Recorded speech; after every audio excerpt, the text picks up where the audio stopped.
¿En todos?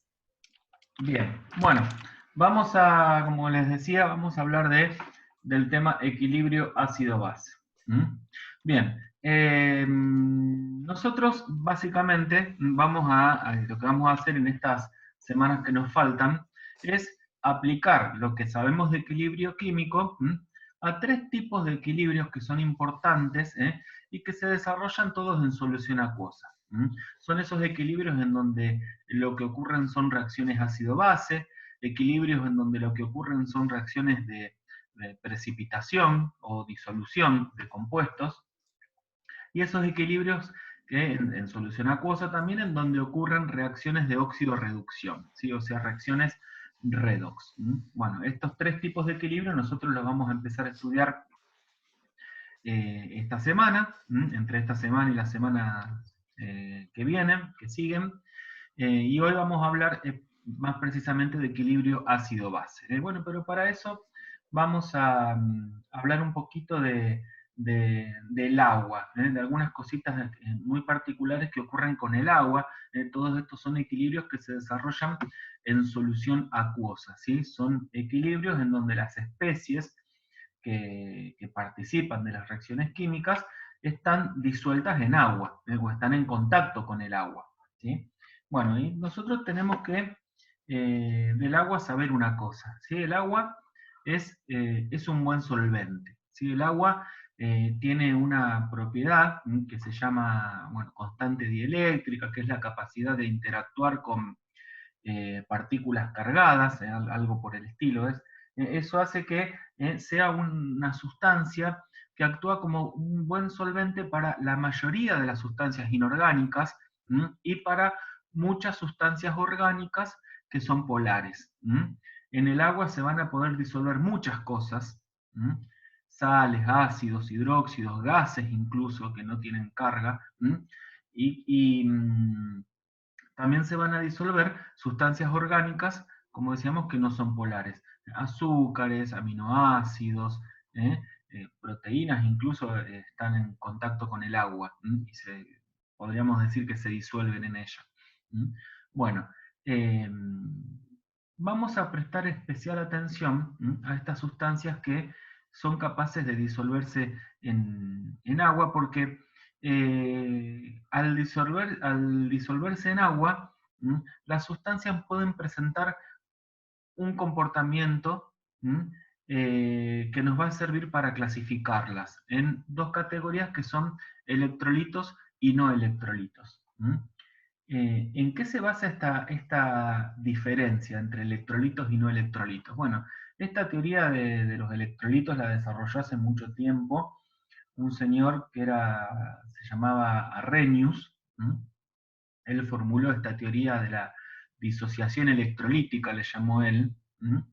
Y bueno, en su momento no fue aceptada, le decían que estaba loco, pero bueno, después con los años se pudo ver que, bueno, que no estaba tan equivocado Arrhenius en lo que planteaba, y hoy día es la teoría que está aceptada acerca de qué es lo que pasa cuando las sustancias se disuelven en agua. Bueno, una cosa que habían observado en ese entonces, en el momento en que Arrhenius formula su teoría, era que había sustancias que, bueno, observaban lo siguiente, que ponían agua en un recipiente y si colocaban en ese recipiente dos electrodos veían que no había conducción de la corriente eléctrica. El agua no era un buen conductor de la corriente eléctrica.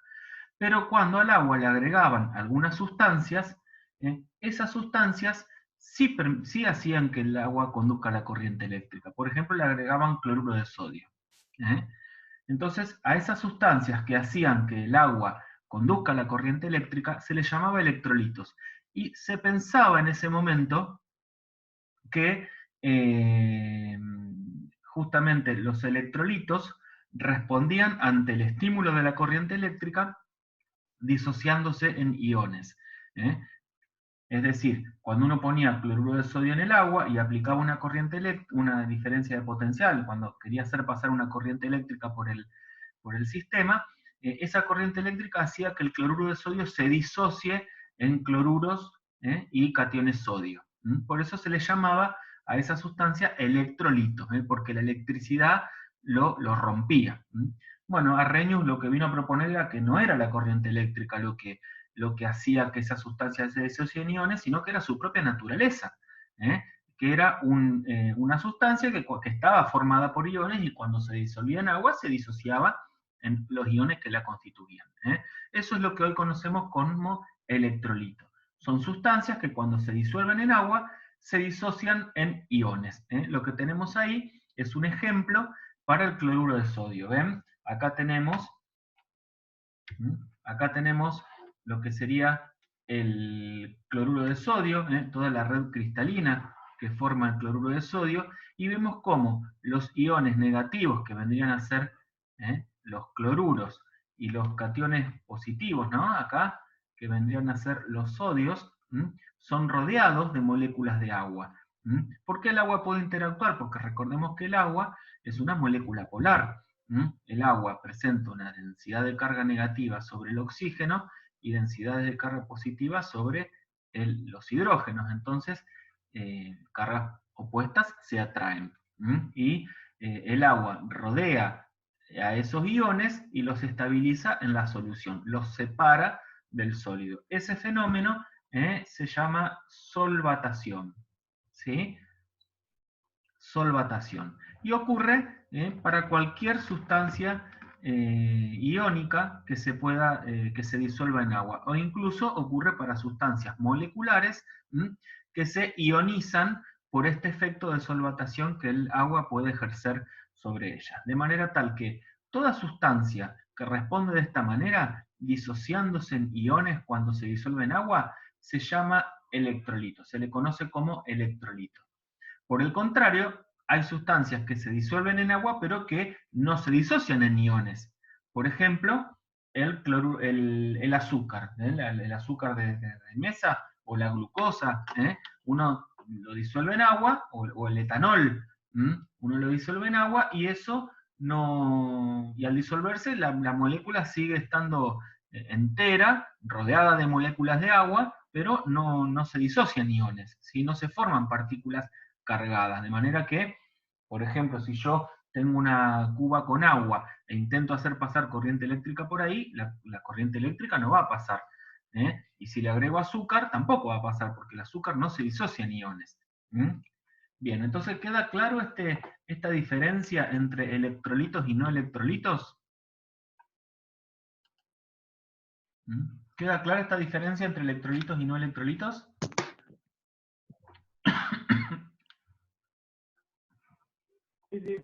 Bueno, perfecto. Sí, contestan todos que sí, José. Ahora bien, ¿ustedes saben por qué cuando uno aplica una diferencia de potencial, y uno intenta hacer pasar corriente eléctrica por un sistema, ¿por qué hay sistemas que conducen la corriente eléctrica y sistemas que no conducen la corriente eléctrica? ¿Alguno a lo mejor lo vio en física alguna vez? ¿Por qué un metal conduce la corriente eléctrica y por qué un plástico no lo hace? ¿Ustedes saben por qué?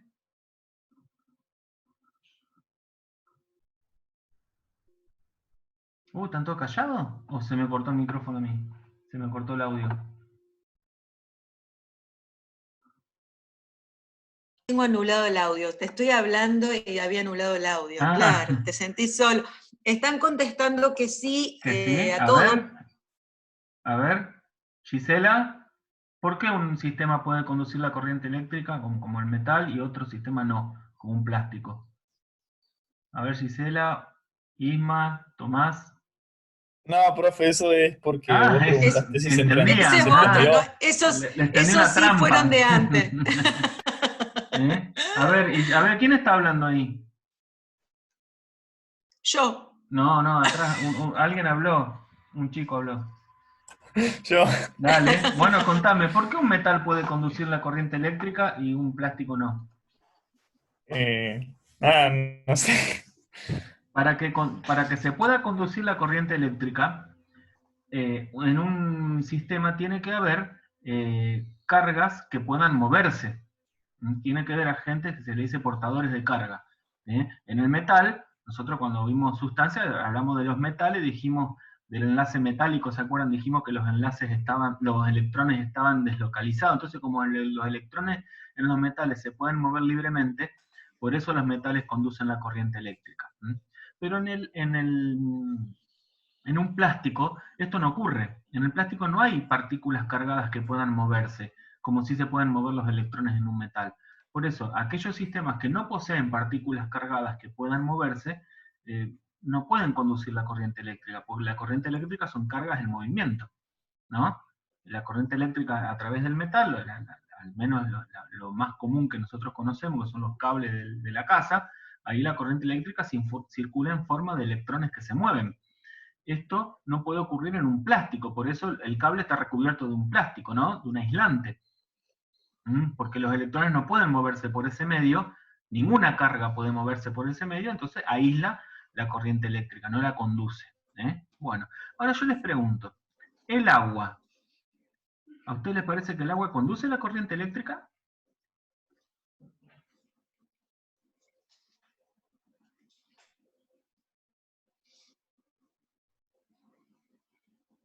No está hablando nadie, te aviso ni respondo. No, Alex dice que no. Contestan. Está bien. Araceli dice que sí. Araceli dice que sí. Alex dice que no. A ver, Isma dice que sí. Bueno, vamos a pensar una cosa.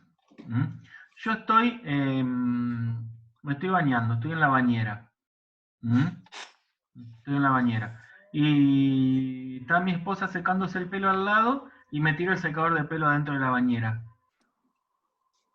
¿Qué me pasa a mí? No, nos quedamos sin voz, José, me parece. Si no tengo disyuntor en la casa, no tengo térmica, no tengo nada. Morís. Me muero, me electrocuto, ¿no? Me electrocuto, ¿no? Sí. ¿Por qué? Porque el agua de la bañera donde yo estoy conduce la corriente eléctrica, ¿sí?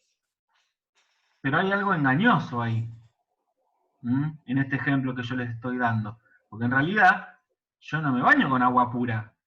Nadie se baña con agua pura, usamos agua de la canilla. Y el agua de la canilla no es agua pura, es agua que tiene disueltas sustancias que son electrolitos en realidad. El agua pura no conduce la corriente eléctrica. Lo que conduce la corriente eléctrica es el sistema agua cuando tiene disueltas cosas. Ahí dice Adriel, ¿el agua destilada no conduce menos la corriente eléctrica que la que usamos todos los días? Bueno, el agua destilada tampoco es agua pura. El agua destilada es agua con un alto grado de pureza, pero no es agua pura. ¿Sí? Todavía conserva disueltos algunos iones que pueden haber sido arrastrados durante el proceso de destilación, iones que se disuelven a veces de los recipientes, gases disueltos, impurezas. Bien, así que fíjense, hay preguntas, Santiago. Sí, la sal sí, es un electrolito. La sal es un electrolito, sí. La sal es un electrolito. ¿Qué pasa? ¿Conduce la corriente eléctrica? Y si está sólida, no. Eso lo vieron en modelos. Eso lo vieron en modelo de sustancias. Que justamente cuando lo que vieron del cuadernillo del ingreso de los 4 modelos de sustancias, el modelo iónico, que es al cual pertenecen las sales, tiene esa particularidad, que una sal en estado puro, en estado sólido, no conduce la electricidad, pero si la disolvemos en agua, esa solución se vuelve conductora de la electricidad. Fíjense ustedes el modelo que tienen acá en la pantalla de aniones y cationes en el cloruro de sodio. En el sólido, esos aniones y cationes ocupan posiciones fijas, no se pueden mover, y para que un sistema, para que un material sea conductor de la corriente eléctrica, tienen que poder moverse las cargas en ese sistema. Acá, en el sistema este que tenemos el cloruro de sodio, el cloro y el sodio están en posiciones fijas, no pueden moverse, entonces como está sólido, no se puede mover por eso, porque está sólido, y no conduce la corriente eléctrica. Las sustancias iónicas, cuando están en estado sólido, no conducen la corriente eléctrica. Pero si las fundimos, sí, el cloruro de sodio fundido sí conduce la corriente eléctrica, porque al fundirse, los aniones y cationes adquieren movilidad, al igual que si la disolvemos en agua. ¿Sí? Por eso, las sustancias, recuerden, las sustancias iónicas sólidas no conducen la corriente eléctrica. Fundidas o disueltas en agua sí conducen la corriente eléctrica. ¿Sí? Bueno, entonces volvamos al ejemplo de la bañera. Ahí en ese sistema el agua no está pura. Por eso conduce la corriente eléctrica. Si el agua estuviera pura, a mí no me pasaría nada, porque no hay forma de que la corriente eléctrica pueda circular por ese sistema. Ahora bien, entonces, el agua en sí, nosotros definimos recién electrolito y no electrolito, ¿no? El agua, ¿es un electrolito o no es un electrolito? ¿El agua se disocia en iones o no se disocia en iones? Por lo que acabo de mencionar, no se disocia en iones, porque si yo estoy en el agua y no conduce la corriente eléctrica es porque no hay iones que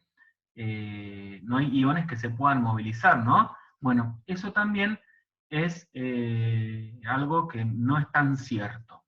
¿Por qué? Porque el agua sí es un electrolito. El agua pura, si nosotros tenemos un recipiente con agua pura, donde solo hay agua, vamos a encontrarnos con que hay moléculas de agua, pero también hay iones generados por la disociación de moléculas de agua. Lo que ocurre es que el agua es un electrolito, pero es un electrolito muy débil. ¿Qué significa que sea débil? Que tiene muy poca tendencia a disociarse. Y ahí tenemos una nueva clasificación de los electrolitos. O sea, las sustancias pueden ser electrolitos o no electrolitos. Y dentro de los electrolitos vamos a encontrar los electrolitos fuertes y los electrolitos débiles. Los electrolitos fuertes son aquellos que se disocian completamente en solución acuosa. Por ejemplo, el cloruro de sodio. Usted en un vaso agrega una cucharada de cloruro de sodio, lo revuelven y se disuelve completamente.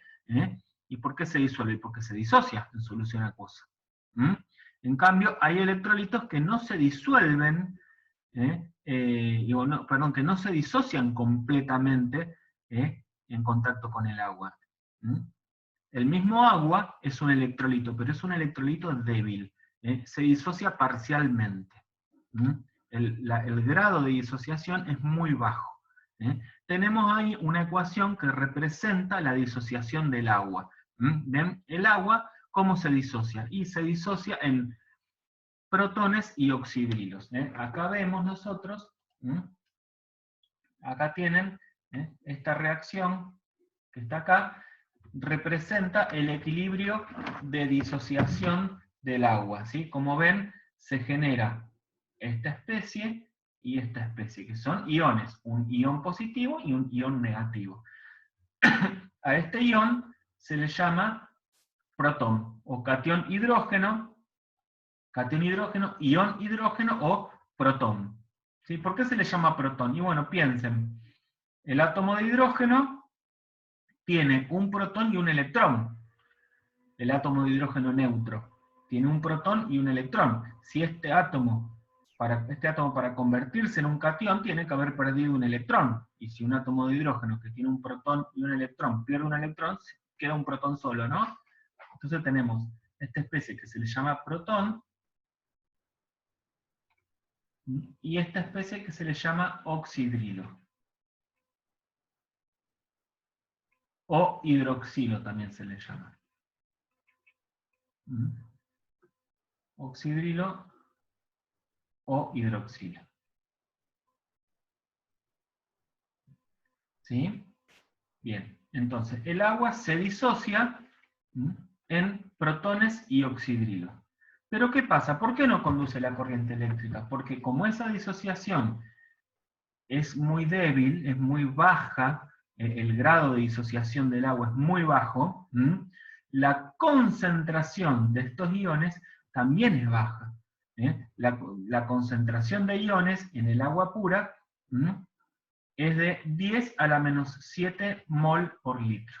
O sea, en el agua pura la concentración de protones es 10 a la menos 7 molar, y la concentración de oxidrilos 10 a la menos 7 molar. Ahí dicen si vendría a ser un electrolito especial del agua. Sí. Porque dejé en la otra pantalla el chat. Estoy con dos pantallas. Perfecto. En una tengo la proyección y bueno. por eso yo estoy mirando para allá, porque tengo la presentación en la otra pantalla. Perfecto. El agua es un electrolito especial y tiene un comportamiento como cualquier electrolito débil. Se disocia parcialmente. Lo que pasa es que nosotros después, la definición de electrolito surge cuando disolvemos sustancias en el agua. ¿Se entiende? El agua es un solvente que es un electrolito débil. ¿Sí? Y además del agua hay muchos otros electrolitos débiles. Sí, ahora lo vamos a ver. Nosotros vamos a ver ahora electrolitos que tienen un comportamiento especial en agua, que se comportan como ácidos y como bases. Por eso hablamos de equilibrio ácido-base, que eso es lo que vamos a empezar a estudiar ahora. ¿Sí? Entonces, ¿se entendió este concepto? El agua se comporta como un electrolito débil. La concentración de iones que hay en el agua pura, de protones y oxidrilos, es muy baja, tan baja que no alcanza para que conduzca la corriente eléctrica.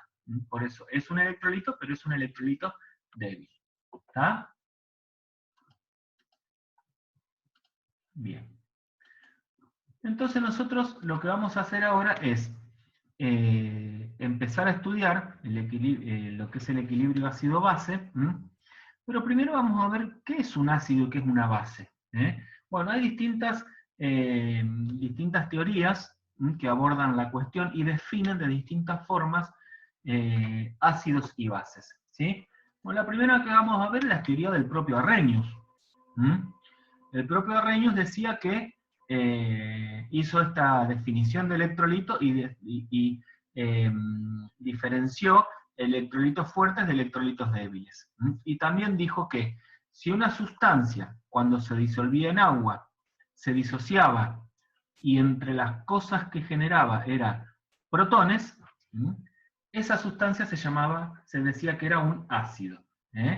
Como por ejemplo acá tenemos el ácido clorhídrico. Acá tenemos el ácido clorhídrico, ¿ven? Cuando se disuelve en agua, ¿ven? El agua no participa de la reacción, solamente es un medio en el que ocurre la reacción. Este ácido clorhídrico se disocia en agua generando protones y cloruros. No sé qué le pasa a mi pizarra, que hoy está escribiendo donde quiera. Genera protones y cloruros, ¿ven?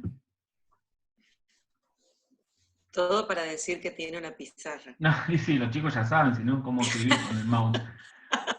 Entonces, un ácido es una sustancia que al disolverse en agua libera protones. ¿Sí? Y por el contrario, decía Arrhenius, el comportamiento antagónico, contrario al ácido, sería la base. Una base es una sustancia que cuando se disuelve en agua, libera oxidrilos. ¿Sí? Entonces ven acá, el hidróxido de sodio, por ejemplo, cuando se disuelve en agua, libera cationes sodio y aniones oxidrilo. Ahí tenemos un ácido y una base. Y Arrhenius también decía que cuando un ácido y una base se encuentran en un medio acuoso, en una solución, reaccionan entre ellos y se produce una reacción de neutralización.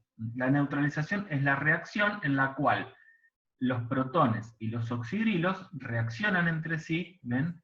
Protones y oxidrilos reaccionan entre sí para formar agua. ¿Está? Una reacción de neutralización es una reacción en la que un ácido reacciona con una base para producir una sal más agua. ¿Cómo queda la sal? Y la sal está formada por el anión del ácido, ¿ven? Y el catión de la base. Y el protón y el oxidrilo se unen entre sí y forman agua. Eso es una reacción de neutralización. Bueno, ¿quedó claro qué es lo que dice la teoría de Arrhenius? Mira que es importante que lo entendamos porque ahora vamos a ir a otras teorías que dicen otra cosa. Medio parecido también, pero dicen otra cosa. Bien.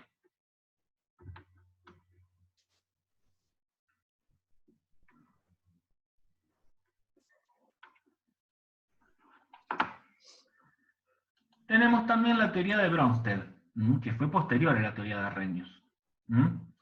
Bronsted define un ácido como una sustancia que cuando se disuelve en agua es capaz de ceder protones. ¿Sí? Bueno, en este sentido estaríamos haciendo una definición de ácido similar a la de Arrhenius. En lo que se diferencia esta teoría de Bronsted y Lowry es que definen la base de otra manera. Según Bronsted y Lowry, una base es una sustancia que es capaz de aceptar protones. Es capaz de reaccionar con protones, de aceptarlos. ¿Sí?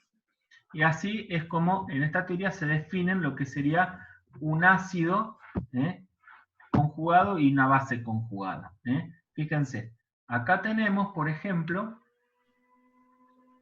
una sustancia que es el catión amonio, que se comporta como ácido. ¿Por qué? Y porque es capaz de perder un hidrógeno de estos que tiene acá. Pero ¿qué pasa? No lo está en esta reacción, de este lado de los productos, yo no veo hidrógenos, no veo protones. ¿Dónde fueron a parar? Y los captó la base, y con esos protones formó agua. ¿Ven? Por eso acá el ácido reacciona con la base, porque el ácido le transfiere un hidrógeno, un protón, perdón, a la base. ¿Sí?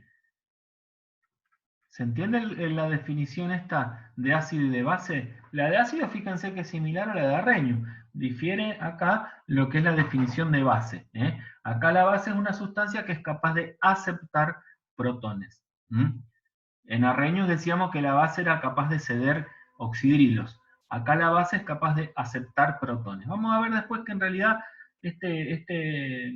vamos a usar las dos teorías a la vez para definir ácidos y bases, porque no se contraponen una a la otra. Nos dicen cosas demasiado diferentes. Bueno, ¿se entendió esta definición?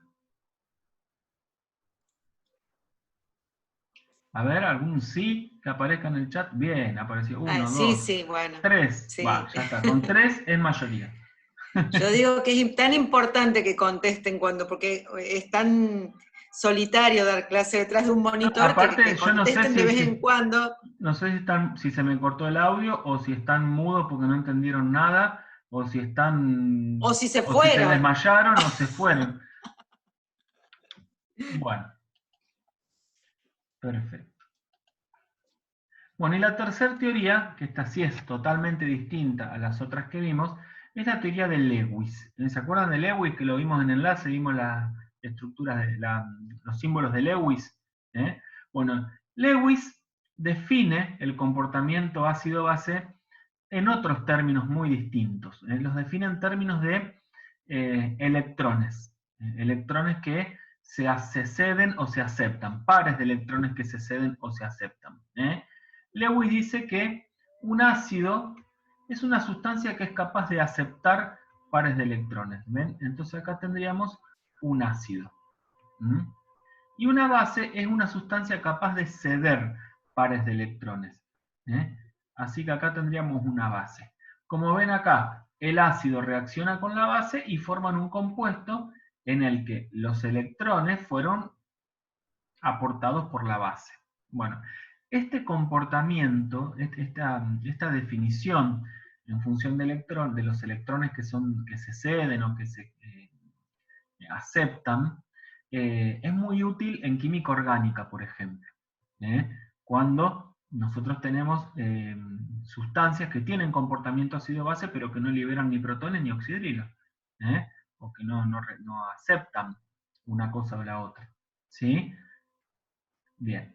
No vamos a usar tanto esta teoría nosotros, vamos a basarnos más que nada en lo que es la definición de ácido y base de Arrhenius y de Bronsted. ¿Sí?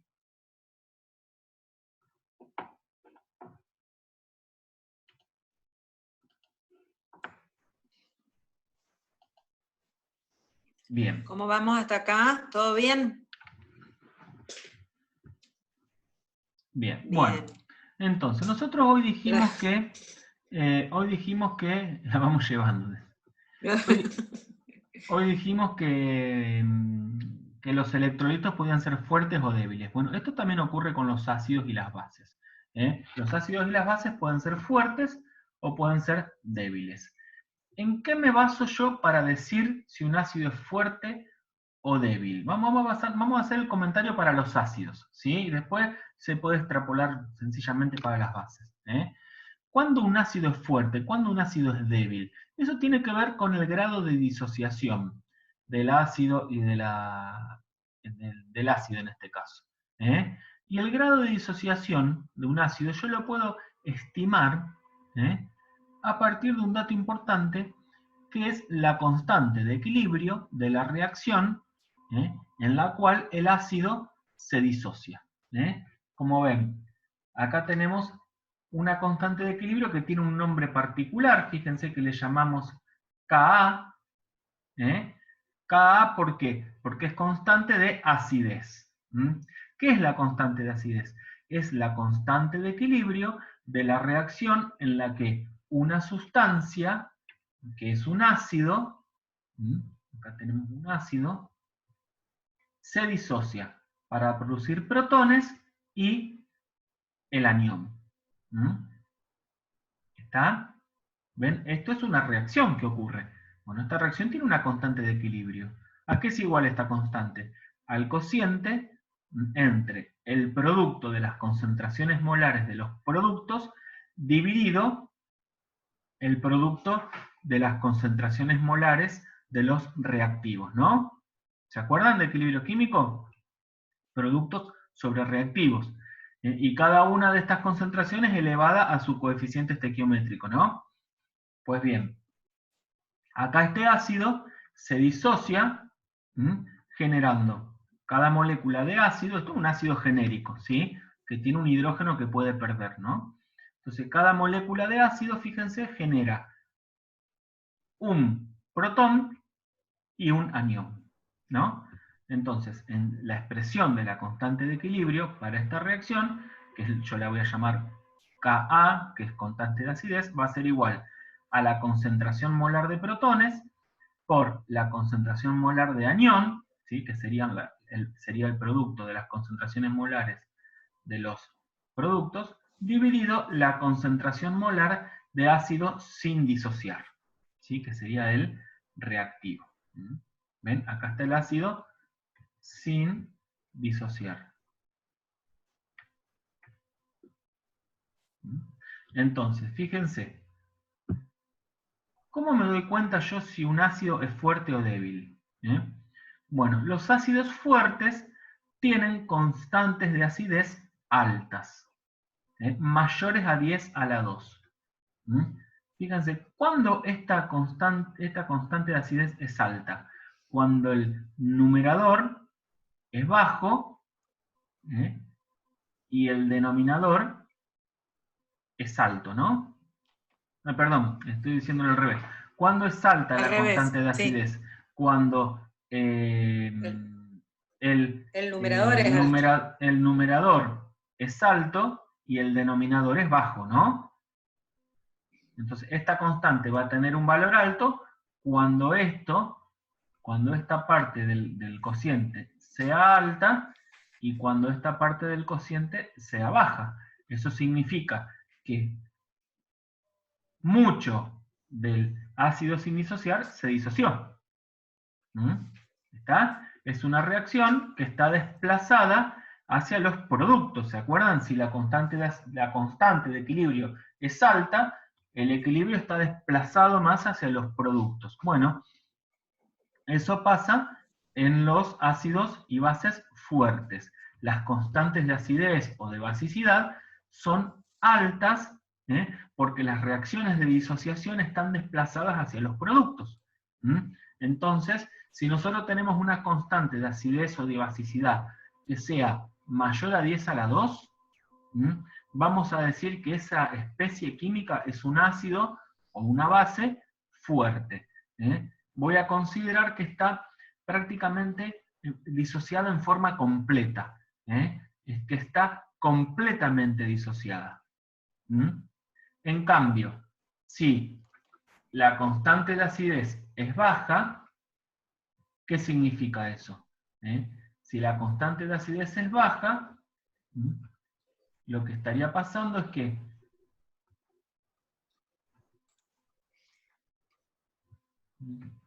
son débiles, están diciendo en el chat. Sí, claro, matemáticamente, para que la constante sea baja, justamente va a ocurrir lo inverso a lo que pasaba hoy. El de yo señalo como si tuviera la pizarra.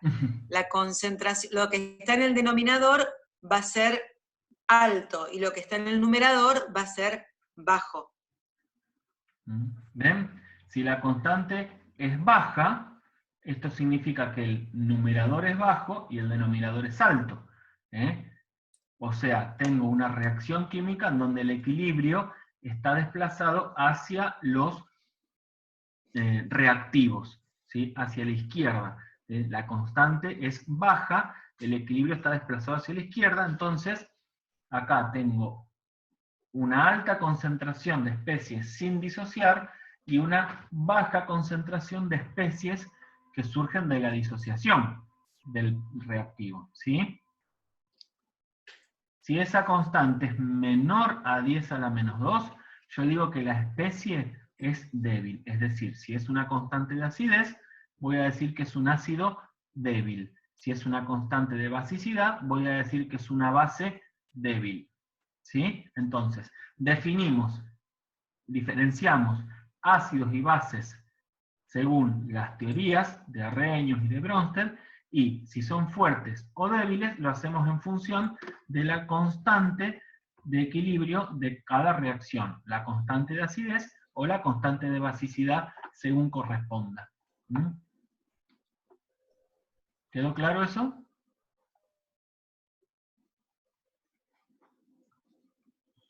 Perfecto. Sí, dicen.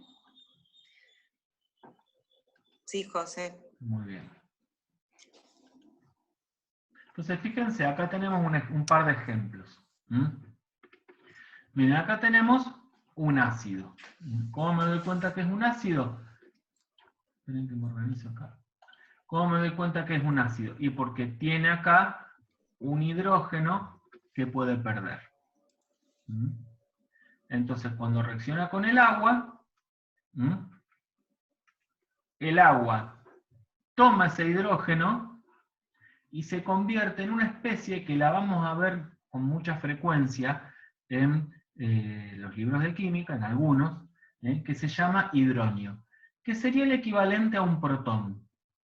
En algunos casos, el libro utiliza el protón, entonces sería, no se coloca este agua, y tengo esta especie que se disocia formando este anión, ¿ven? Que tiene una carga negativa acá, este anión y el protón. O que eso sería el comportamiento según Arrhenius. Y según Bronsted, acá el agua misma estaría tomando ese protón, comportándose como una base,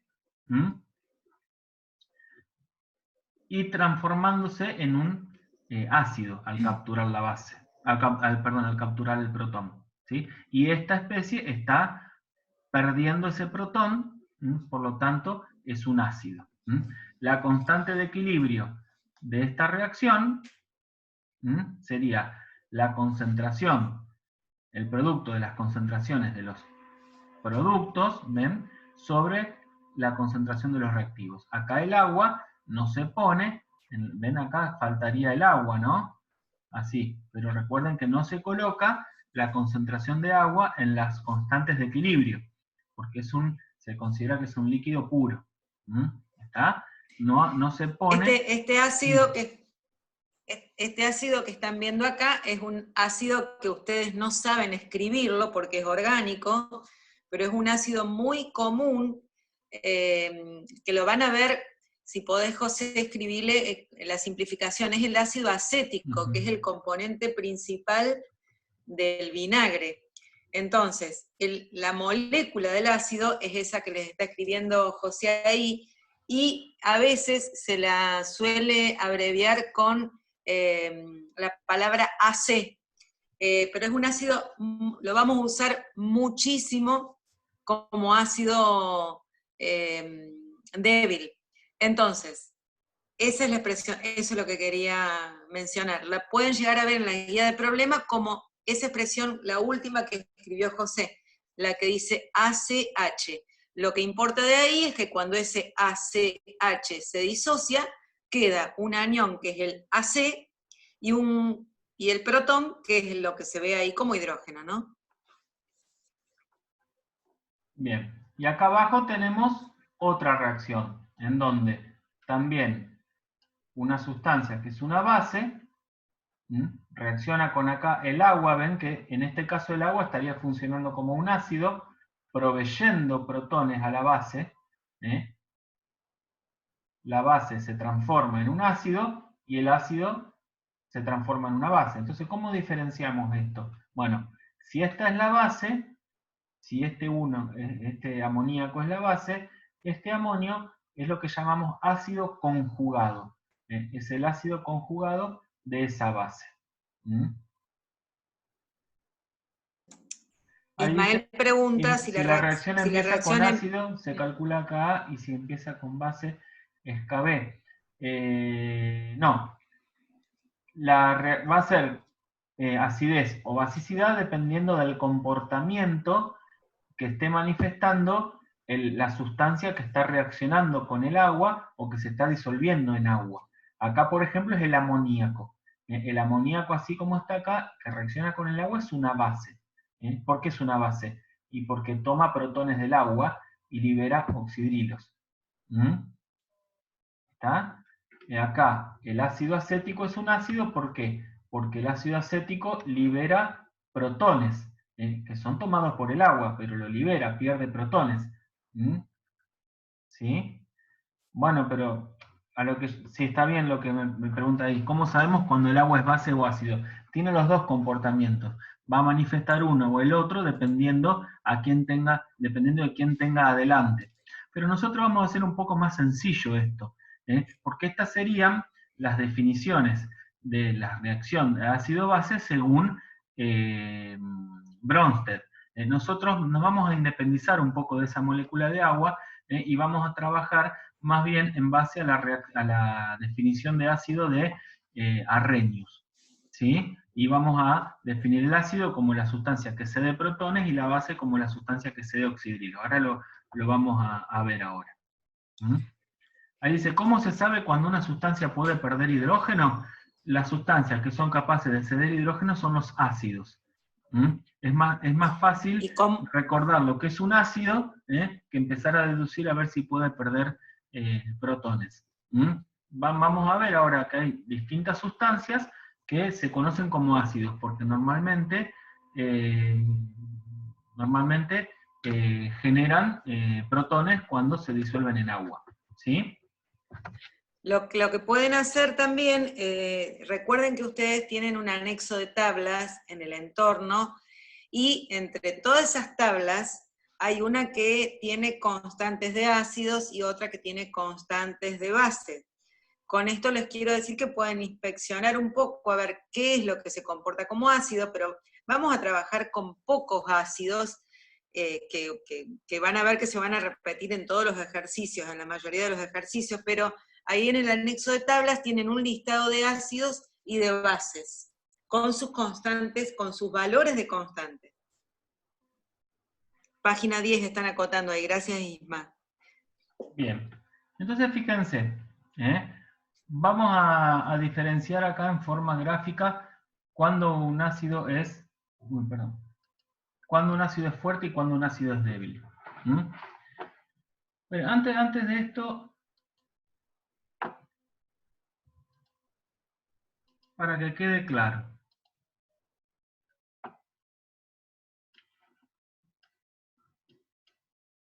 ¿Se ve la pantalla en blanco ahí? Sí, bueno. Sí, José.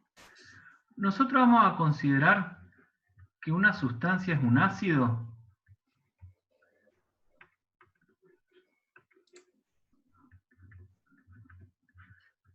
cuando en solución acuosa libera protones. No sé qué me pasa hoy con la pizarra que está escribiendo medio mal, pero bueno. ¿Se entiende ahí, no?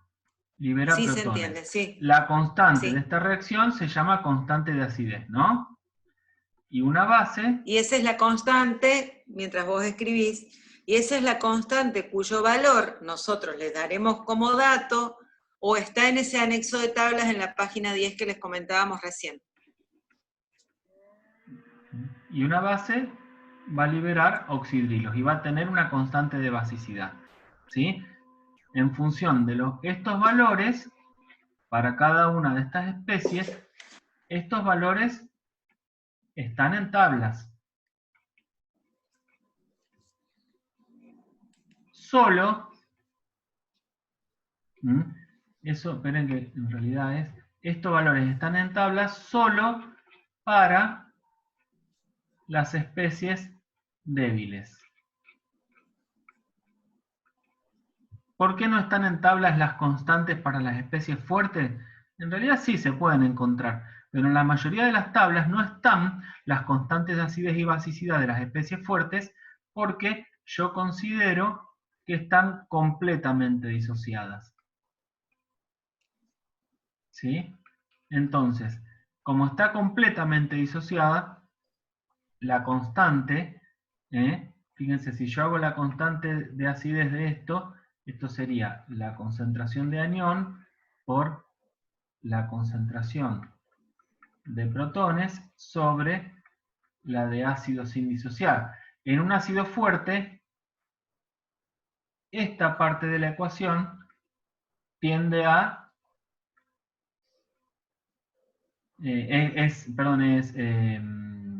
tiende a 0. Y esta parte es alta, ¿no? Está totalmente disociado. Y como esto tiende a 0, la constante tiende a infinito. Y en realidad, pues, si esto se hace 0, esto es una indeterminación, ¿no? Pero con esto quiero que entiendan que estas constantes son muy altas porque esto es ínfimo, es mínimo lo que queda de reactivos sin disociar. ¿Sí? Está totalmente disociado. Entonces, esas constantes, como son muy altas, no están en tablas. Por ejemplo, si ustedes buscan la constante de disociación para el ácido clorhídrico,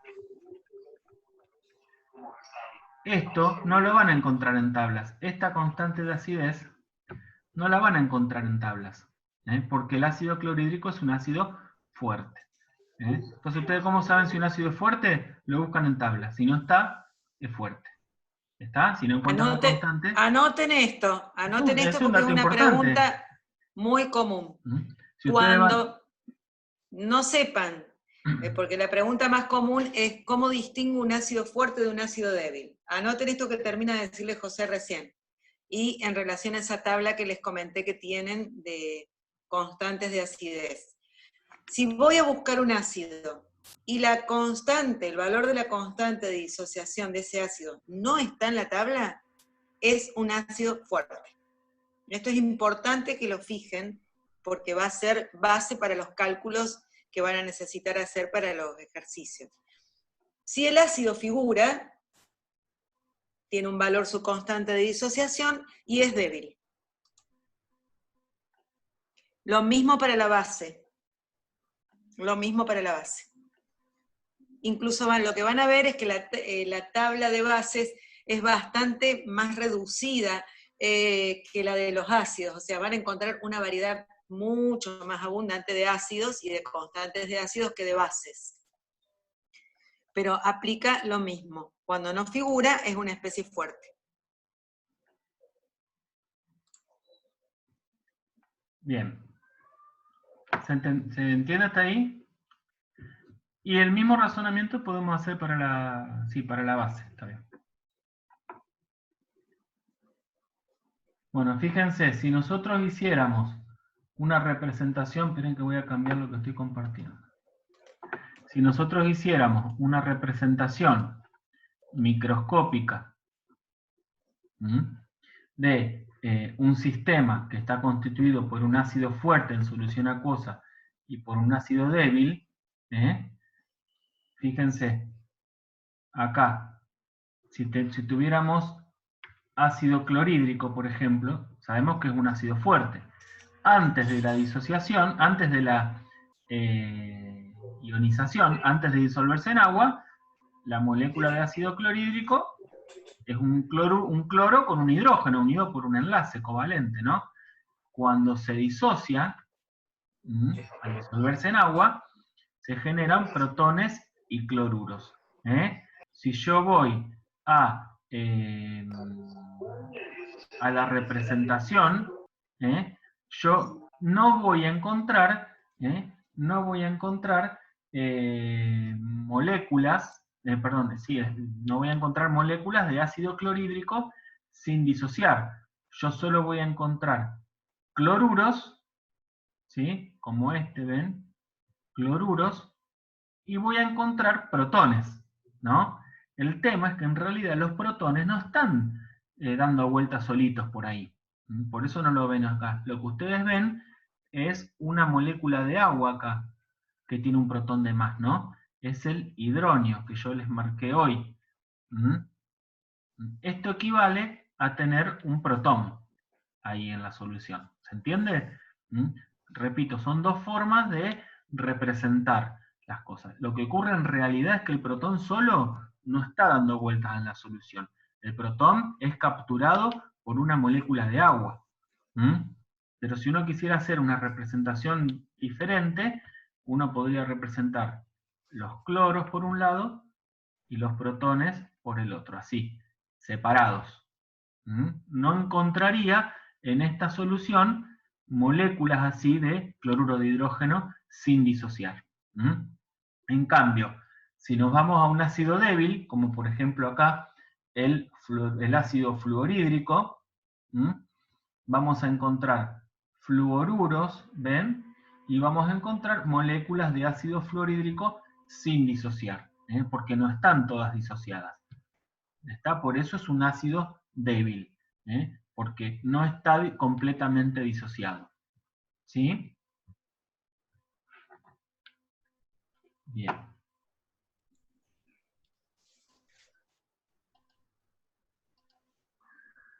Si tienen la tabla a mano, y si están trabajando con el anexo de tablas, pueden comprobar que el ácido fluorhídrico tiene una constante de disociación.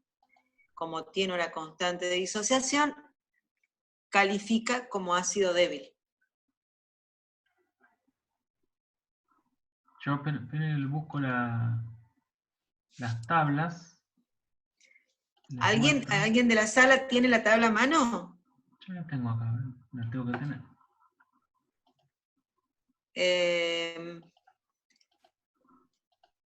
Yo la tengo, pero no puedo compartir, creo, ¿no? Sí, pero acá está. A ver. Ah, bien.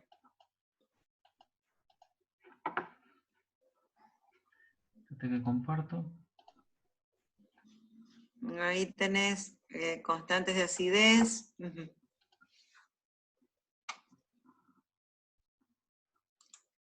Ahí está diciendo Gisela, 7,2 por 10 a la menos 4.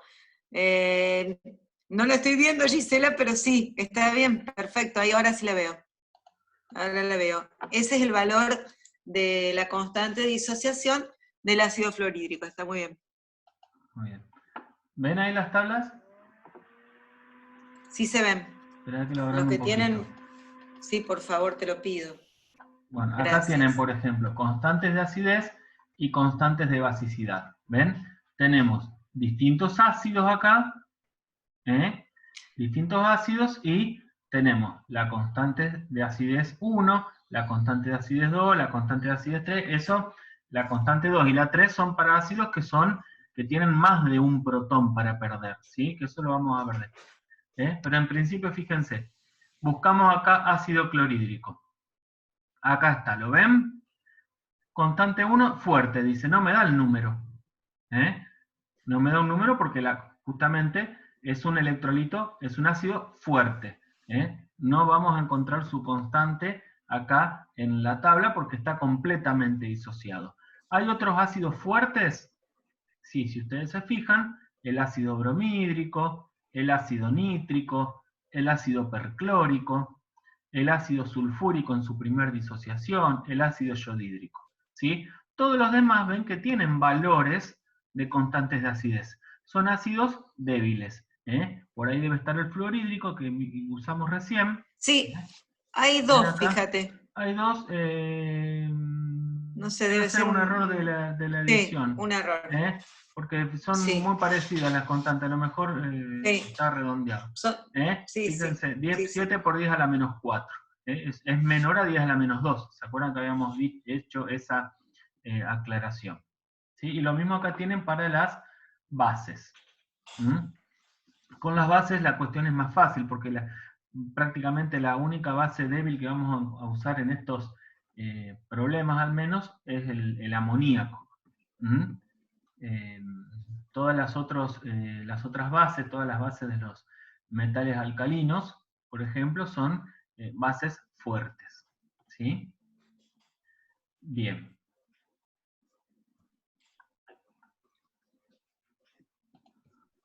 ¿Encontraron la tabla en el anexo?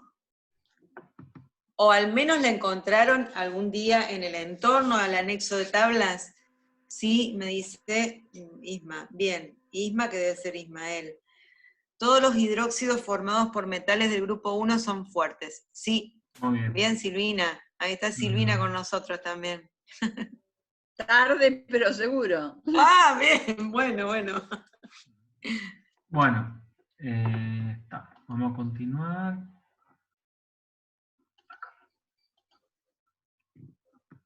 Bueno, fíjense, acá tenemos un listado también de los ácidos. Mientras, hoy hablábamos de ácido y de base conjugada, ¿no? Entonces fíjense, acá tenemos el ácido perclórico.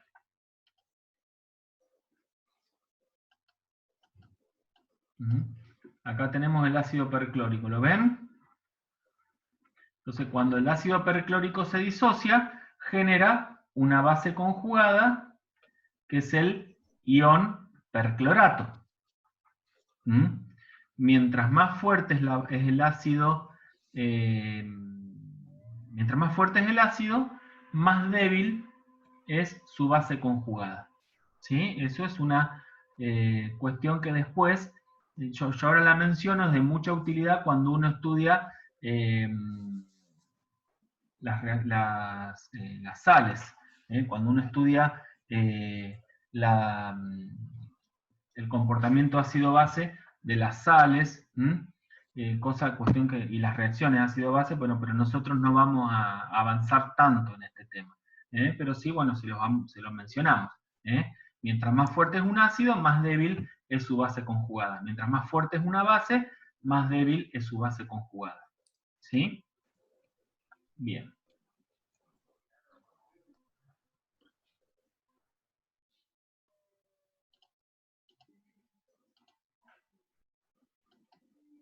Bueno.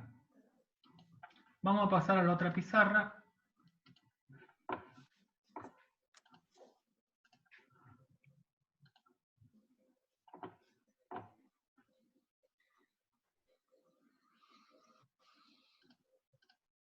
Bien.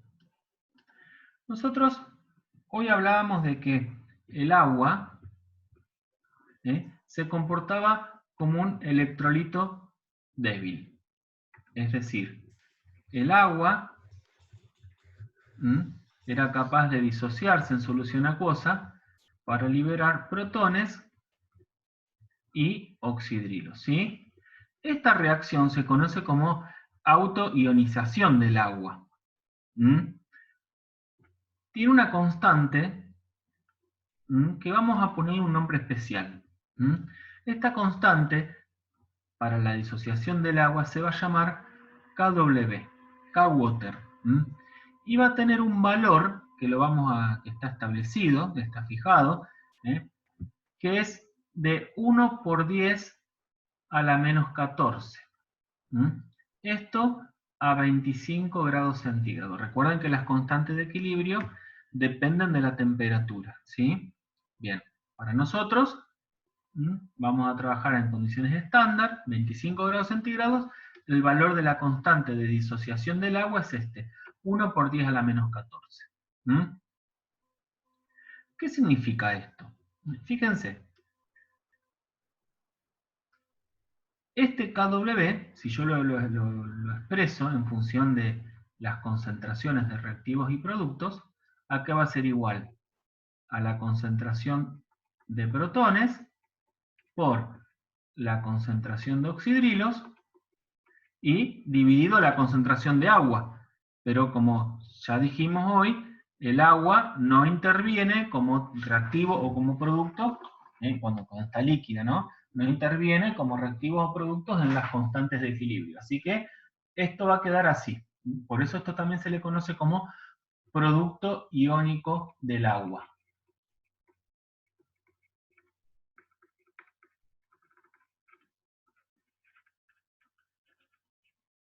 Producto iónico del agua, porque es el producto, ven, de los iones, de la concentración molar de los iones que genera el agua. Bueno, este kW tiene un valor, dijimos, de 10 a la menos 14. ¿Qué significa esto? Que el producto de la concentración de protones por la concentración de oxidrilos que hay en el agua a 25 grados centígrados me tiene que dar 10 a la menos 14. Entonces imagínense ustedes una molécula de agua que se disocia. Imagínense una molécula de agua que se disocia. Cada molécula de agua que se disocie va a generar un protón y un oxidrilo. Repito, cada molécula de agua que se disocia genera un protón y un oxidrilo. Por lo tanto, no hay ninguna razón para que estas dos concentraciones sean distintas, ¿no? No hay razón para que la concentración de protones sea distinta de la concentración de oxidrilos, porque tengo agua pura.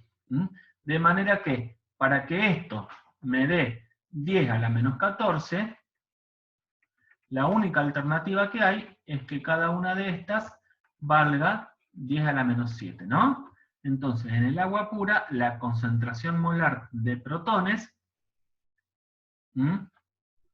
es 10 a la menos 7 molar.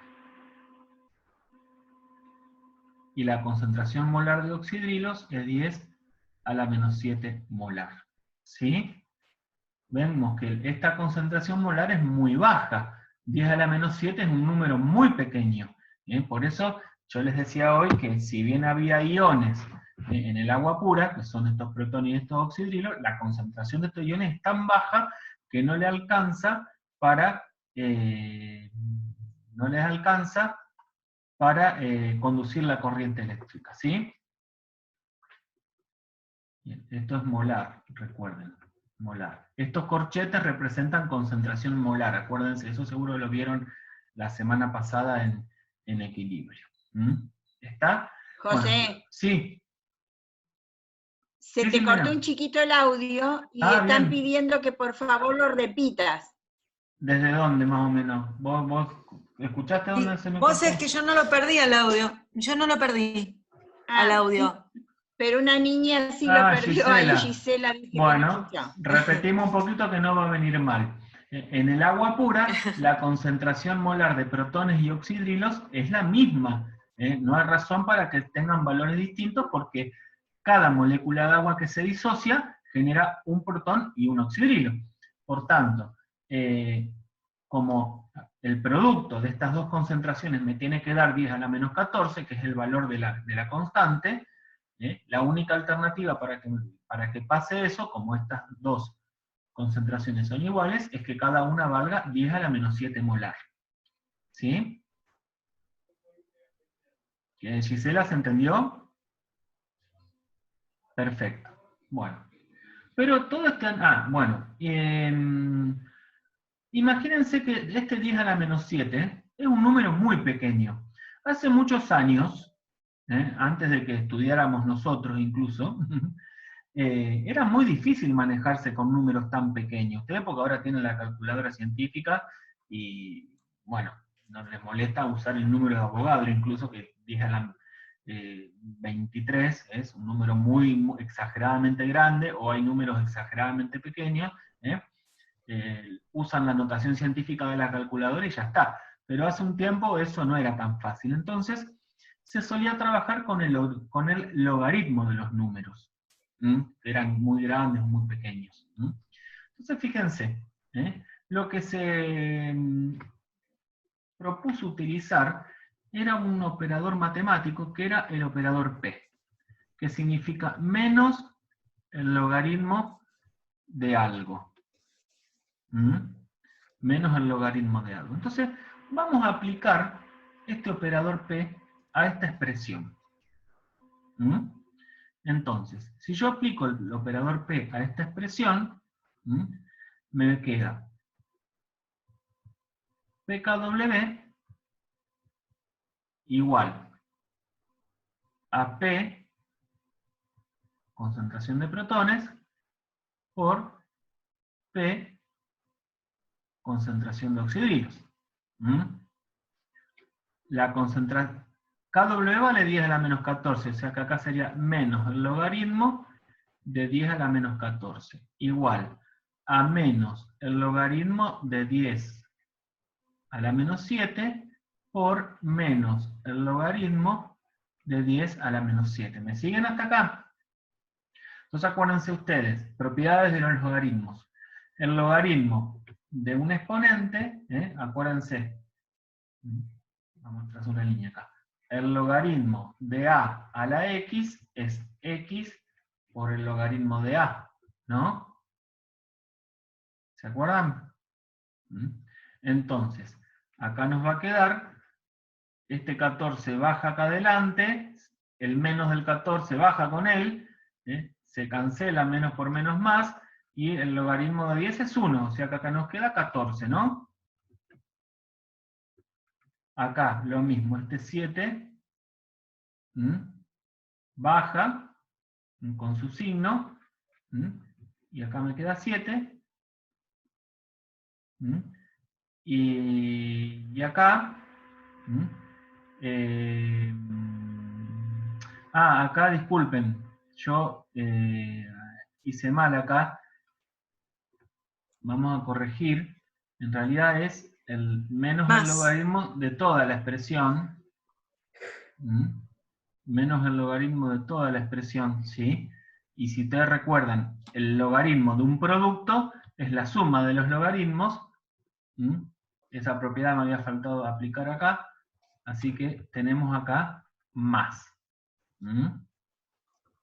O sea que 7 más 7 me queda. ¿Está? Entonces, lo que vamos a rescatar de acá, ¿sí? Es una propiedad importante de la solución, que va a ser esta expresión acá, que es menos el logaritmo de la concentración de protones, ¿no? Menos el logaritmo de la concentración de protones. A eso le vamos a llamar pH. A menos el logaritmo de la concentración de oxidrilos, le vamos a llamar pOH. Entonces, si ustedes se fijan...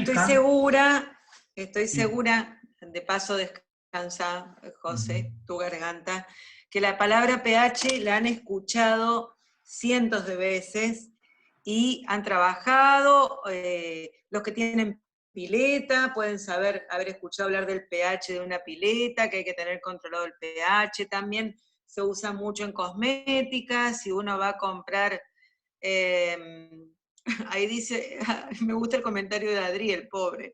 Le reventó la cabeza y no terminé todavía. No. Bueno, pero lo importante de esto que les decía es que el pH es un valor matemático que viene de esa expresión de calcular el menos logaritmo de la concentración de los iones hidrógenos, pero que se usa mucho en la vida cotidiana. Si probablemente si las chicas habrán escuchado hablar más de los jabones de pH neutro, o cómo hacer para comprar cremas que tengan pH alcalino o algo. O sea, el pH es una palabra que seguramente la han escuchado todos alguna vez en su vida. Bueno, la definición de pH o la forma de calcular matemáticamente el pH es eso que José les está marcando en este momento. O sea, la primera incógnita es saber cuál es la concentración de los iones hidrógeno. Y se le aplica con la calculadora el logaritmo y se le cambia el signo. El pH va a ser un valor que va a estar comprendido entre 0 y 14, que ya se los va a adelantar después José, se los va a comentar José.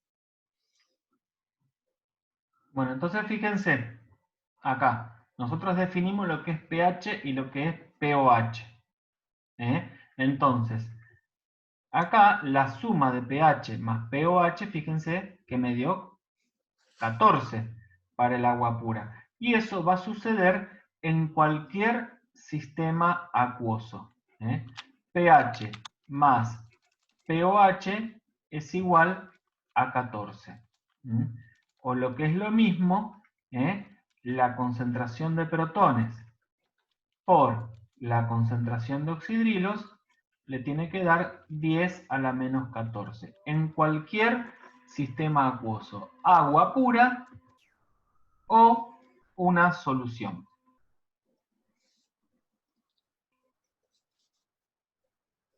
¿Sí? Entonces, ¿ustedes quieren saber cuál es el pH de una solución? Bueno, tienen que conocer la concentración de protones o la concentración de oxidrilos. ¿Sí podemos repetir? Sí. Nosotros lo que analizamos acá, a partir del producto iónico del agua, era que nosotros dijimos que en el producto iónico del agua, que es este, siempre concentración de protones por concentración de oxidrilos me tiene que dar 10 a la menos 14, ¿sí? Que es lo que replicamos acá abajo. Siempre tiene que pasar eso. En el agua pura, justamente, la concentración de protones es igual a la concentración de oxidrilos. Por lo tanto, en el agua pura, estas concentraciones valen 10 a la menos 7 cada una. Pero cuando yo tenga otra cosa disuelta en agua, que no tenga agua pura y que las concentraciones de oxidrilo y de protones varíen, siempre su producto tiene que dar 10 a la menos 14. Se tiene que cumplir la condición dada por el producto iónico del agua. Con esto también decimos que si esto tiene que ser así, entonces si nosotros aplicamos a esta ecuación el operador P menos el logaritmo D, como hicimos acá, nos va a quedar que siempre en toda solución el pH más el pOH de esa solución nos va a dar 14. ¿Ahí quedó claro, Isma?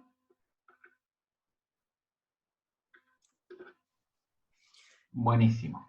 Bueno. Nosotros en ningún momento le vamos a pedir que hagan este desarrollo matemático, pero lo que hace José es mostrarles de dónde viene lo que vamos a aplicar en los problemas, porque no podemos decirle, bueno, vamos a calcular el pH que ustedes no sepan de dónde viene la expresión, pero no tienen que memorizarse ni aprenderse toda esta deducción matemática, sí grabarse las dos cosas que José les encuadró en rojo, porque son las ecuaciones que más van a usar. Bien, entonces, hasta acá hablábamos de agua pura, ¿no? Bien, vamos ahora, ¿qué pasa cuando yo tengo disuelto un ácido? ¿Sí? Supongamos que tengo disuelto un ácido fuerte. ¿Sí? Tengo un ácido fuerte.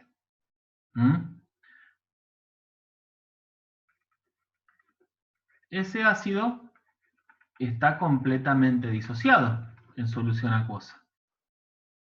¿Sí? Si yo tengo una determinada concentración de ácido, la concentración de A y de protones va a coincidir con esa concentración del ácido.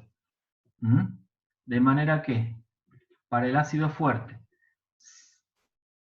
pH va a ser igual a menos el logaritmo de la concentración de protones, que es la definición de pH, esto es menos el logaritmo de la concentración del ácido.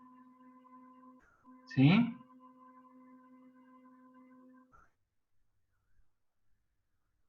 En un ácido fuerte, el pH es menos el logaritmo de la concentración del ácido. Por ejemplo, si yo tengo un ácido fuerte, tengo una solución de ácido clorhídrico 0,15 molar. ¿Sí? Entonces yo sé que ácido clorhídrico es un ácido fuerte. Entonces, como el ácido clorhídrico es un ácido fuerte, va a estar completamente disociado. Como es un ácido fuerte, la concentración de protones va a ser igual a la concentración del ácido. En este caso, 0,15 molar. Entonces, el pH va a ser igual a menos el logaritmo de la concentración del ácido, porque es un ácido fuerte, es menos el logaritmo de 0,15. Esto le va a dar 0,82. Ese es el valor del pH de una solución de ácido clorhídrico 0,15 molar. Como ven, hay una relación directa entre el pH y la concentración del ácido. De tal manera que, si nosotros conocemos la concentración del ácido, perdón, si nosotros conocemos la concentración del ácido, podemos calcular el pH.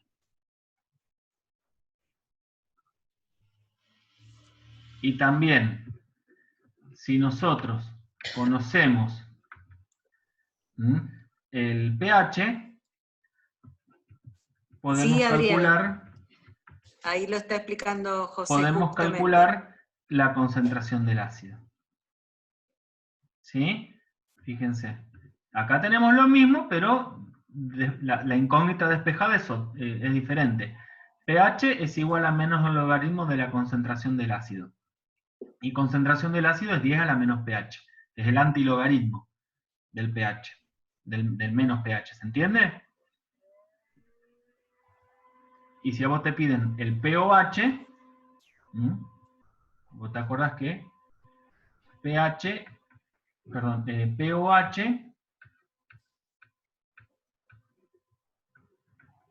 va a ser igual a 14 menos el pH. ¿Sí? Pero eso ya no depende de si es débil o fuerte el ácido. Eso va a ser siempre. El pOH va a ser 14 menos el pH. Ahora, si tenemos un ácido débil... José, ahí Santiago está preguntando si le podés repetir. Sí. Yo creo que acá también es muy importante que aprendan a manejar la calculadora para esto. Porque en esto tienen dificultades a veces porque la función logaritmo les hace una mala pasada. Para calcular el pH, esto lo agrego yo, después José va a explicar de nuevo lo que le están preguntando. Van a poner la concentración del ácido, en este caso el 0,15 del ácido clorhídrico, o logaritmo de 0,15 o 0,15 logaritmo, dependiendo de la calculadora científica que tienen, y les va a dar un número negativo. Entonces, como el pH es menos el logaritmo de esa concentración, siempre les va a dar el pH un número positivo. Cuando ustedes le apliquen la función logaritmo a la concentración, les va a dar negativo, pero eso lo cambian al signo. Ahora, para calcular la concentración del ácido a partir del pH, lo que tienen que hacer es, primero, poner el número del pH, el valor del pH, pero con signo negativo.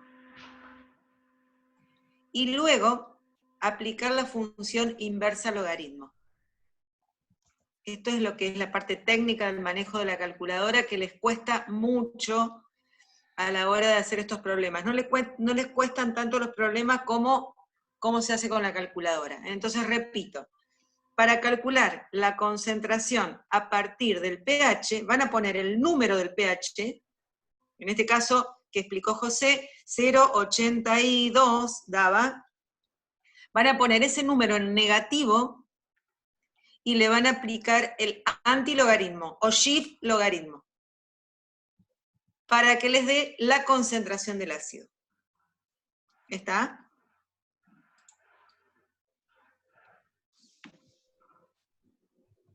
Ahí Silvina se lo está escribiendo.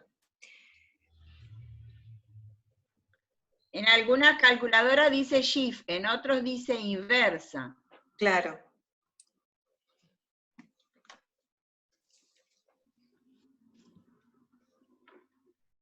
Bueno, ¿seguimos? Nada más, José, de parte mía. Sí. Perfecto. Bueno, ¿qué pasa si tenemos un ácido débil? Bueno, si tenemos un ácido débil, también vamos a tener una sustancia que se va a disolver en agua, liberando aniones y protones. Pero acá ya vamos a tener un equilibrio en donde vamos a tener una constante de acidez. ¿Sí? A diferencia del ácido fuerte, en donde como la constante de acidez es muy alta, yo ni siquiera la tengo en cuenta y asumo como que la totalidad del ácido se disocia. Acá no se disocia la totalidad del ácido. Entonces, para el ácido débil, la concentración de protones va a ser igual a la raíz cuadrada de la constante de acidez por la concentración del ácido. ¿Sí? Y el pH va a ser definido de la misma manera, ¿no? Y el pH va a ser menos el logaritmo de la concentración de protones. Por lo tanto, acá sería menos el logaritmo de la raíz cuadrada de la constante de acidez por la concentración del ácido, ¿no?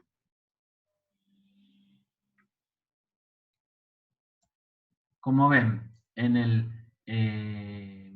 ácido fuerte, la concentración de protones es igual a la concentración del ácido. Y en el ácido débil, la concentración de protones es igual a la raíz cuadrada de la constante de acidez por la concentración del ácido. Como ven, para la misma concentración, el ácido fuerte y el ácido débil van a tener distintas, para la misma concentración del ácido, el ácido fuerte y el ácido débil van a tener distintos valores de concentración de protones. La concentración de protones va a ser más grande en un ácido fuerte que en un ácido débil, para la misma concentración del ácido. Porque ustedes fíjense acá, si yo tengo un ácido débil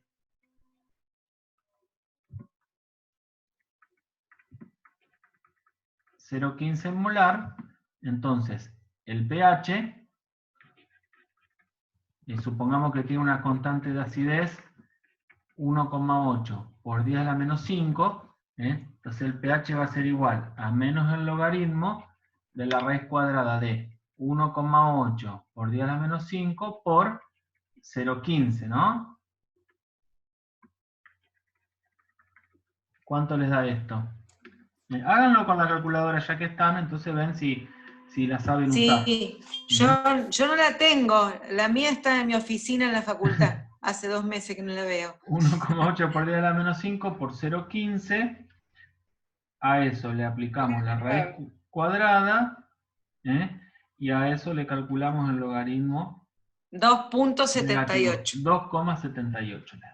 Ay, mira, un santo esa criatura. Sí. 2,78. Muy bien. Fíjense cómo en el ácido fuerte la concentración 0,15 molar genera un pH de 0,82. Y en el ácido débil, la concentración 0,15 molar genera un pH de 2,78, un pH más alto. Lo cual está bien, porque pH es menos el logaritmo de la concentración de protones. Entonces, mientras más protones haya, más chico va a ser el pH. ¿Sí? Acá tienen que tratar de ver que cuanto más fuerte es el ácido, más chico es el pH. Para la misma concentración. Para la misma concentración.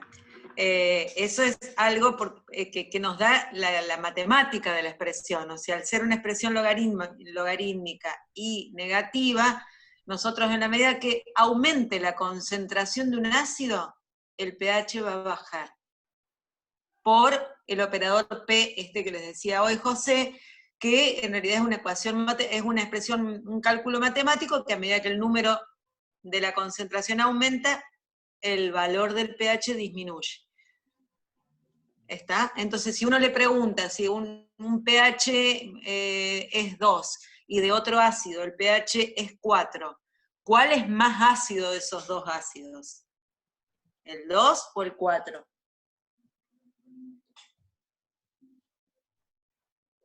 ¿Alguna respuesta? ¿Cuál? El 2. El 2, perfecto. El 2 va a ser el de pH más ácido. Es al revés, es a la inversa del número, ¿no? Nada más, José, no te quiero demorar. No, pues está bien. Bueno, entonces fíjense, en definitiva, si tenemos un ácido, podemos tener un ácido fuerte o podemos tener un ácido débil. ¿Sí? Podemos tener un ácido fuerte o un ácido débil. Si yo tengo un ácido fuerte, hay una relación directa entre la concentración de protones y la concentración del ácido, ¿no?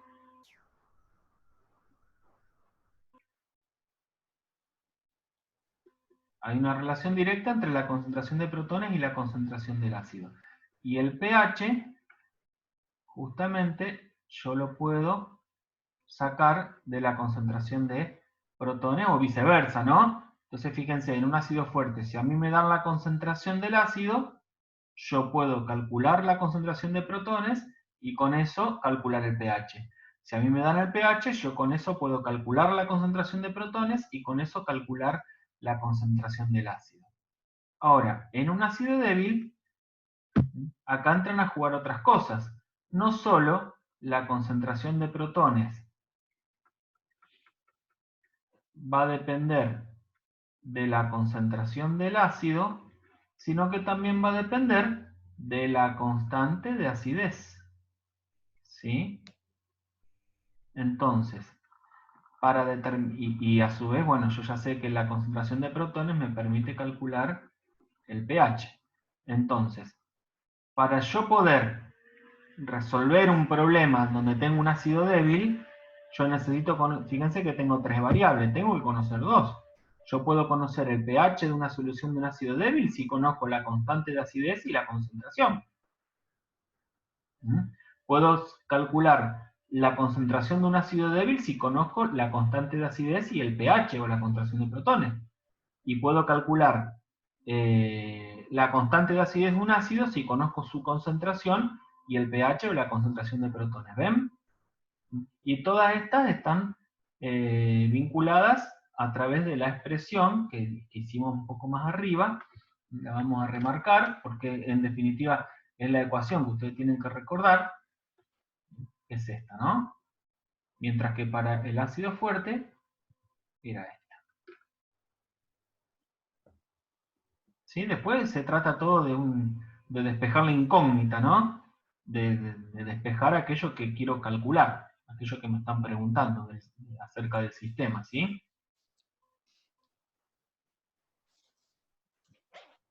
Bien.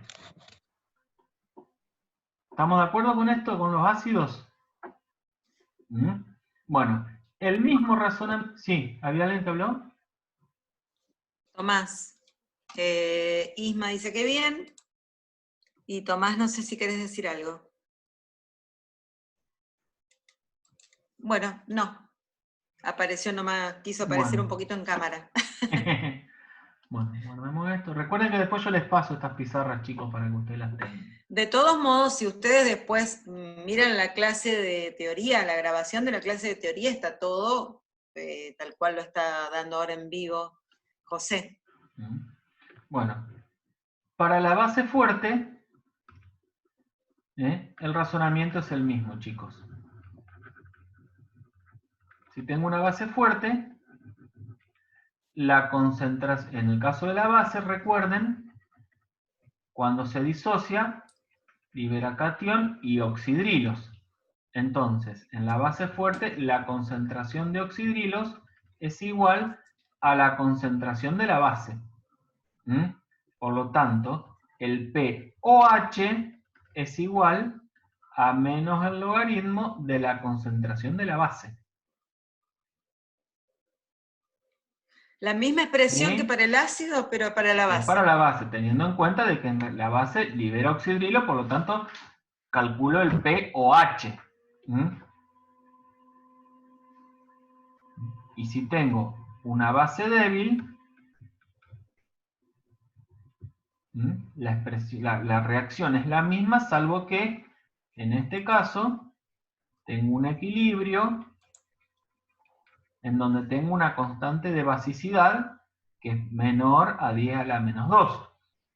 Por lo tanto, acá la concentración de oxidrilos en la base débil va a ser igual a la raíz cuadrada de la constante de basicidad por la concentración molar de la base. ¿Sí?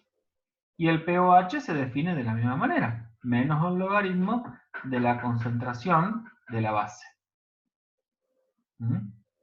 Por tanto, fíjense,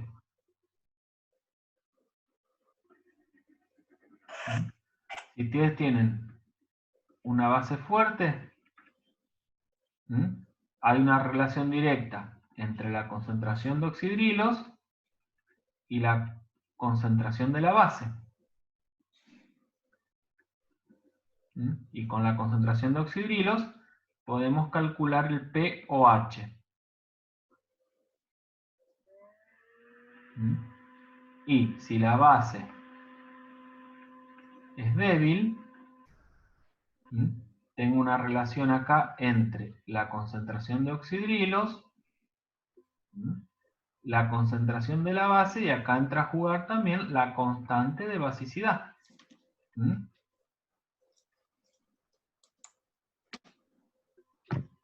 Y el mismo razonamiento que hicimos para los ácidos. ¿Está? Una vez que ustedes terminen esta clase y empiecen a explorar la guía de resolución de equilibrio ácido-base, yo sé que les va a bajar un poco la preocupación o el susto de tanta matemática que han visto en esta clase, y van a ver que la aplicación de las fórmulas de que José les ha hecho hincapié, la de ácido débil y ácido fuerte, con eso van a resolver todos los problemas. Así que, después de todos modos, recuerden que el lunes a la mañana y a la tarde vamos a resolver problemas de ácido-base. Bueno, fíjense, el valor de pH, el valor del pH está en una, bueno, se mide en una escala que va del 0 al 14. El pH 7, que corresponde a concentración de protones igual a concentración de oxidrilos, 10 a la menos 7, 10 a la menos 7, ¿se acuerdan? Es lo que conocemos como pH neutro. Si el pH está por debajo de 7, eso significa que la concentración de protones es mayor que la concentración de oxidrilos. ¿Sí? Ustedes recuerden, el producto iónico del agua siempre se tiene que cumplir concentración de protones por concentración de oxidrilos, le tiene que dar 10 a la menos 14. Entonces, si aumenta la concentración de protones, disminuye la de oxidrilos. ¿Está? Y de este otro lado de la escala, cuando estamos a pH mayor a 7, acá la concentración de protones es menor que la concentración de oxidrilos. ¿Y cuándo la concentración de protones es más alta? Y cuando tenemos en el agua sustancias que liberan protones. Por lo tanto, acá el pH es ácido. ¿sí? Y acá el pH es básico o alcalino también.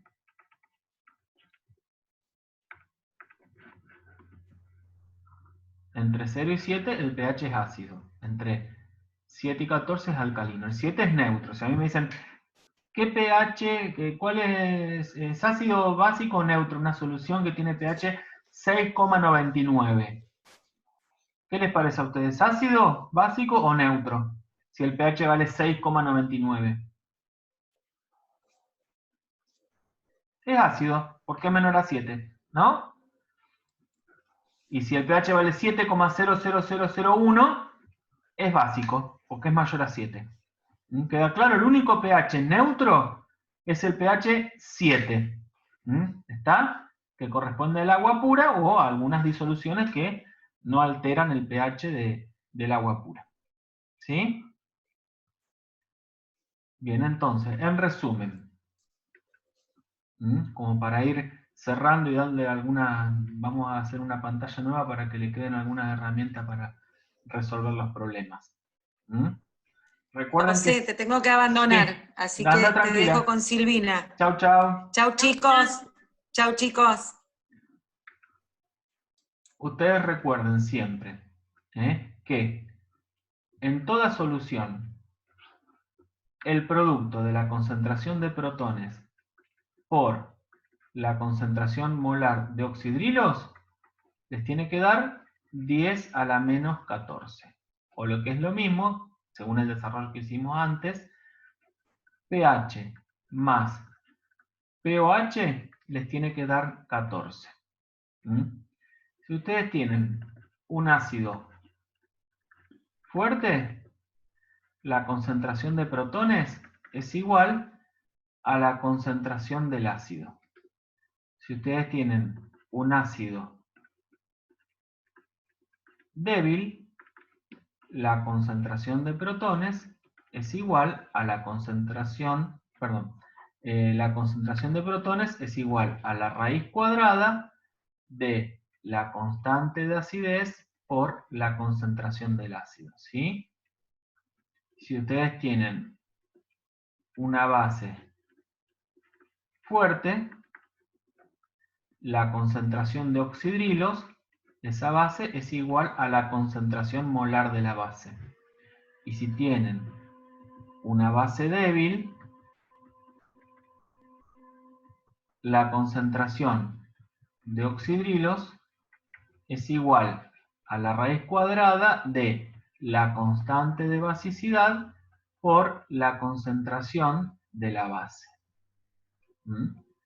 Recuerden, constante de acidez y constante de basicidad lo obtienen de tablas. De tabla o o el problema o el problema se los da, o es un dato del problema, ¿sí? Pero lo sacan de tablas.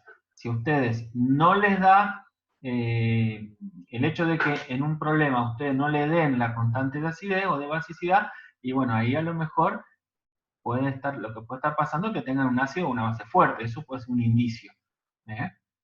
Pero ven, básicamente acá tienen todas las ecuaciones que van a utilizar. Acá falta, bueno, la definición justamente de pH menos el logaritmo de la concentración de protones y pOH menos el logaritmo de la concentración de oxidrilos, ¿sí? Como ven, estas ecuaciones que están arriba son comunes. Estas ecuaciones son comunes a todas las soluciones, ya sean ácidos o bases, fuertes o débiles. Después tenemos las ecuaciones que rigen el comportamiento de los ácidos y las ecuaciones que rigen el comportamiento de las bases, en cuanto a la concentración de protones o a la de oxidrilos. Cuando ustedes tienen una base y le preguntan el pH, recuerden que tienen que calcular el pOH y después con el pOH calculan el pH. Acá, si quieren, agregamos acá, como para que quede más completo. que la concentración de protones se puede expresar como 10 a la menos pH y la concentración de oxidrilos como 10 a la menos pOH.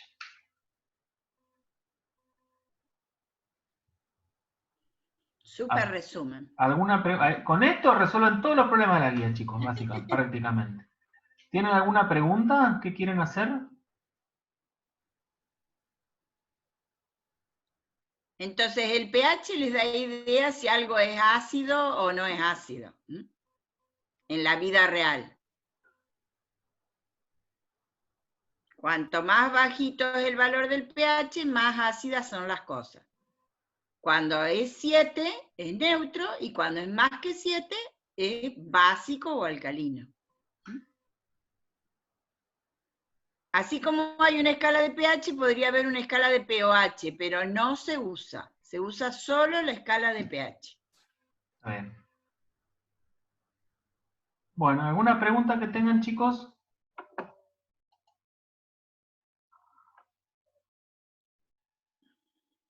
Bueno, yo después les voy a colgar bueno, va a quedar en el entorno esta clase, y va a quedar, también les voy a subir estas pantallas, que las voy a poner en la teoría, y hago un documento, un PDF, y se los dejo para que puedan estudiar de ahí, ¿sí?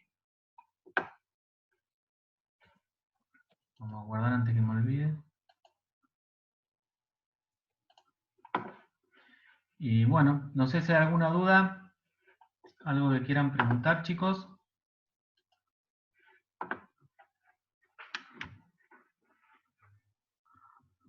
Bueno, listo, nos vemos, puso uno. Se ve que ya quiere terminar. Bueno, yo le iba a dar solubilidad, pero bueno, le damos la semana que viene entonces. Bueno, chicos, si no hay preguntas, bueno, gracias Silvina por acompañar. Perdonen por lo tarde, pero estaba en clase la otra clase. de química. Está bien, está bien. De nutrición. Así que bueno, chicos, buen fin de. Estudien y nos vemos la semana que viene. Nos vemos, chicos. Chau, chau. Chau, José. Chau, Silvina, nos vemos.